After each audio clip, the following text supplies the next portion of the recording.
Hello, magandang buhay everyone. So, itatanim ko na ngayon ang aking mga succulent babies. Ayan, hiningi ko to sa aking friend. Kasi sobrang mahal. So, alam niyo naman, nagtitipid tayo. So, kailangan hingiin lang natin, char. The more friends I have, the more succulent I've got.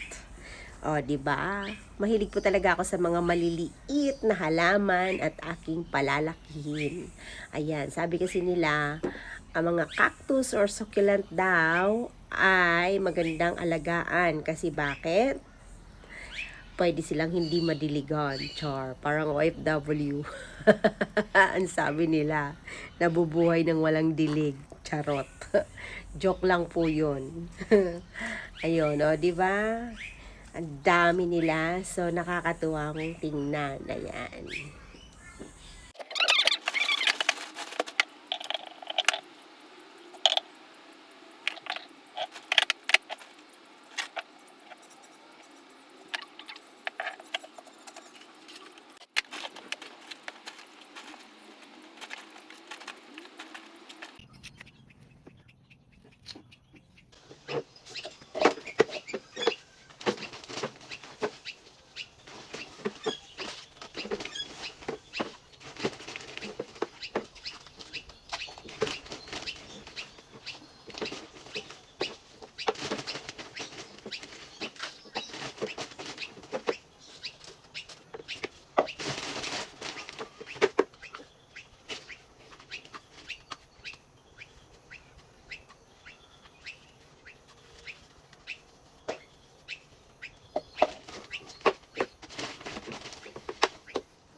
Yes. All right.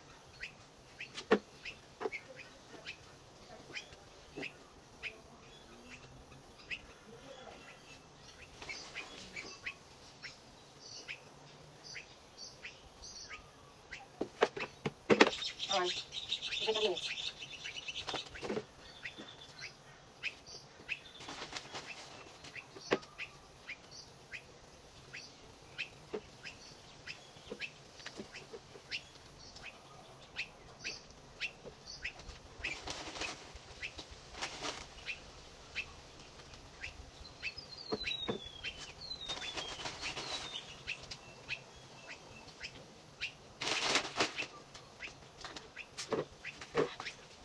So cute.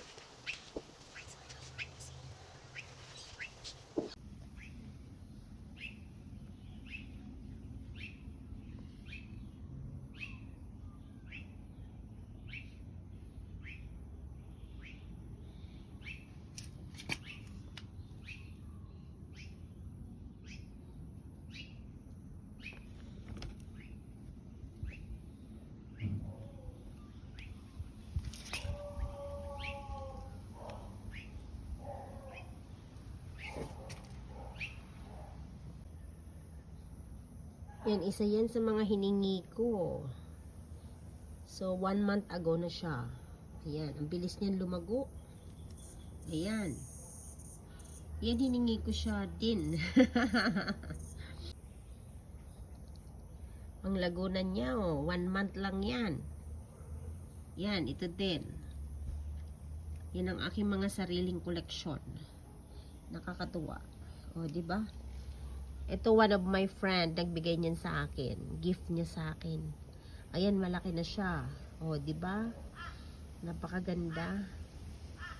Nakakatuwa sila. Yan, 1 month ago. Yan. Space lang talaga ang kulang sa akin. Napakaganda. Diba?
Day 1.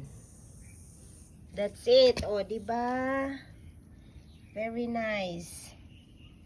Day 1 nila. Nailipat ko na.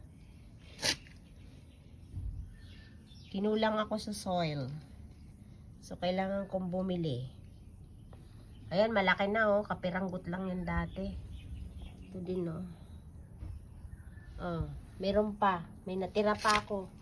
Ilan pa to? 1, 2, 3, 4, 5, 6, 7, 8, 9. Ayan.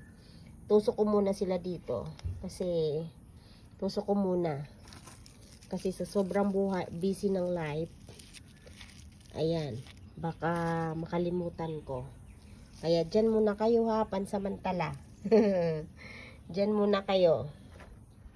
Ayan, ilalagay ko muna sila dyan pansamantala. Habang wala pa akong soil, kasi kailangan kong bumili ng soil. Ayan, hindi yan mamamatay, mahaba ang buhay niya. So, dyan lang muna.